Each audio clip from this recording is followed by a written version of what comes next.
Hi everybody, it's Miss Lynn at Mill Creek MetroParks. Guess what? It is almost peak bloom here at the Rose Garden at Fellows Riverside Gardens.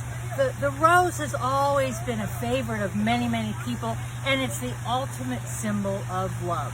Now, just out of curiosity, how many of you still call Fellows Riverside Gardens the Rose Garden? That's because it's near and dear to our hearts. Now, we are very proud of our rose garden, and our gardens crew works very hard at maintaining the roses so there's beauty for all to enjoy. Now, back in 1958, Elizabeth Fellows, she willed her property, the Fellows property and the adjoining Rudge property, to the Youngstown Township Park District, which later became Mill Creek MetroParks. And in her will, she was very specific that she wanted the hillsides of the property to have the same natural beauty as that in Mill Creek Park. Then she also stipulated that she wanted the remainder of the property to be turned into a rose garden and a beauty spot for all to enjoy. I think you might agree that Elizabeth is smiling today and is very happy with the way that we have carried on her dream. Now, I am at the entrance to the Rose Garden. I'm on the north end, and right at the entrance, be sure you take a moment just to see the David Austin roses. Now, they're also known as English roses, and they greet you as you come from the fountain area into the Rose Garden.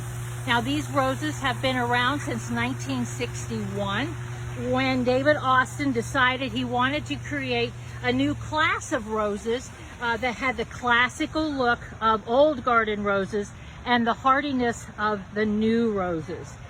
He wanted roses that were romantic but also had a long blooming period. They are very popular, and there's over 200 types to choose from. And Dr. Jim, catch this sign here. Since 2018, the Rose Garden is now known as the Joanne F. Beagley Rose Garden, and we're so grateful for their support. Well, you know, come on in. Let's go into the Rose Garden. We've been waiting for you. Now, this is the very first garden area that was planted in 1963. And if Mother Nature cooperates, June is the height of bloom, usually mid to late June. We have approximately 1,200 rose bushes here, and there's three main varieties. You'll find hybrid tea roses, floribunda roses, and grandiflora roses. Well, what's the difference? Dr. Jim, let's take a stroll through the rose garden.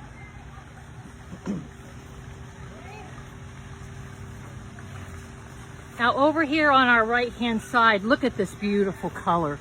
This is the Queen Elizabeth rose. And you know, if you're curious, most of the roses do have a little story to them. The story of Queen Elizabeth rose is this is the very first Grandiflora Rose, and was offered to the public in 1954. And it actually marked the Queen's coronation in 1953. And it was a brilliant success. So remarkable that it's still around 50 plus years later. And it's no wonder, because if you look at it, its regal blooms are held upright as if the Queen were wearing her crown.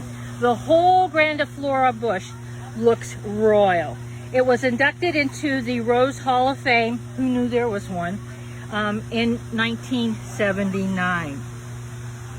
Well, we'll keep strolling here a little bit. Dr. Jim's just going to keep on panning so you can enjoy the beautiful roses.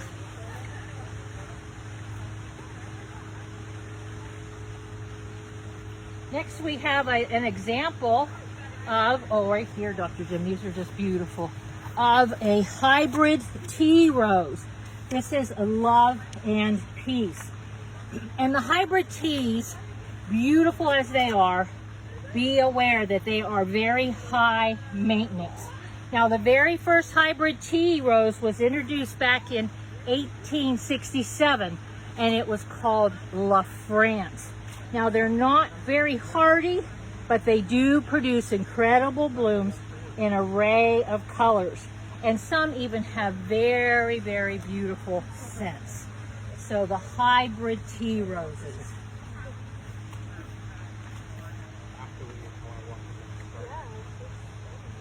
As we walk along, we're going to go this way, Dr. Jim.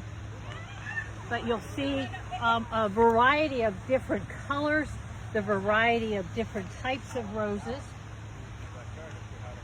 And while we walk through the rose garden, you might notice that this is a very formal rose garden.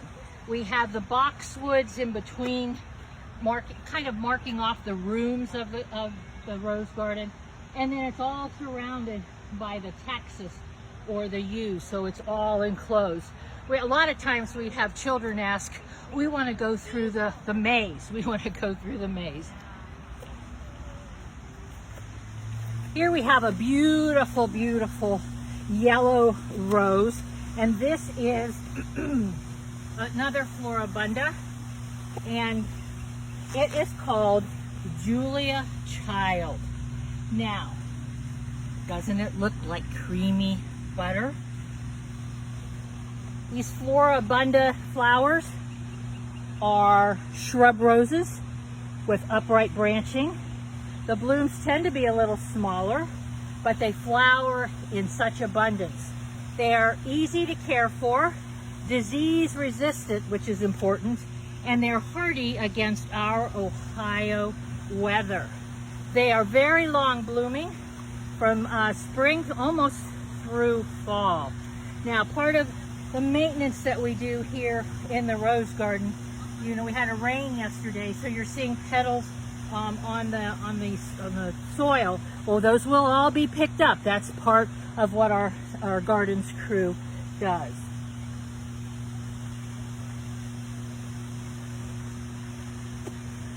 So we're just gonna see what we get here. Oh, this one's quite lovely, Dr. Jim. It's called Hot Cocoa. See how beautiful?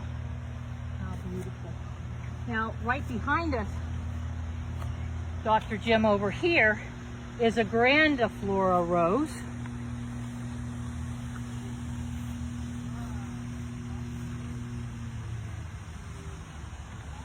And this is called Wild Blue Yonder. And a Grandiflora Rose is a cross between hybrid teas and Floribunda roses. Dainty little flowers of the hybrid teas and the long blooms of the Floribundas. They typically have very showy flowers that grow on tall stems. And it's usually larger shrub, more erect than the hybrid teas. So we have approximately 1,200 rose bushes here in the gardens. Each year we replace roses, we add new roses to fill in the beds. The maintenance is ongoing, with the garden staff fertilizing once a month, spraying as needed for critters as part of our IPM, integrated pest management, or for black spot or fungal issues. The beds are edged and mulched with an organic leaf humus. The flowers are deadheaded twice a week, and I think we might touch on deadheading and pruning in another segment, Dr. Jim. So I have some rose trivia. So while they enjoy a last shot of the rose garden, did you know that roses are considered a living fossil? That they're very old plants. One of the oldest fossils of roses discovered in Colorado dates back from 35 million years ago. Shockingly, even more so, the oldest living rose is 1,000 years old, and it grows on a wall in a cathedral in Germany. The most expensive rose, $5 million. So remember we talked about David Austin at the beginning? Well, he spent 15 years and $5 million breeding a rare rose variety that he called Juliet. And that rose sold for $15.8 million in 2006, making it the world's most expensive rose cultivar.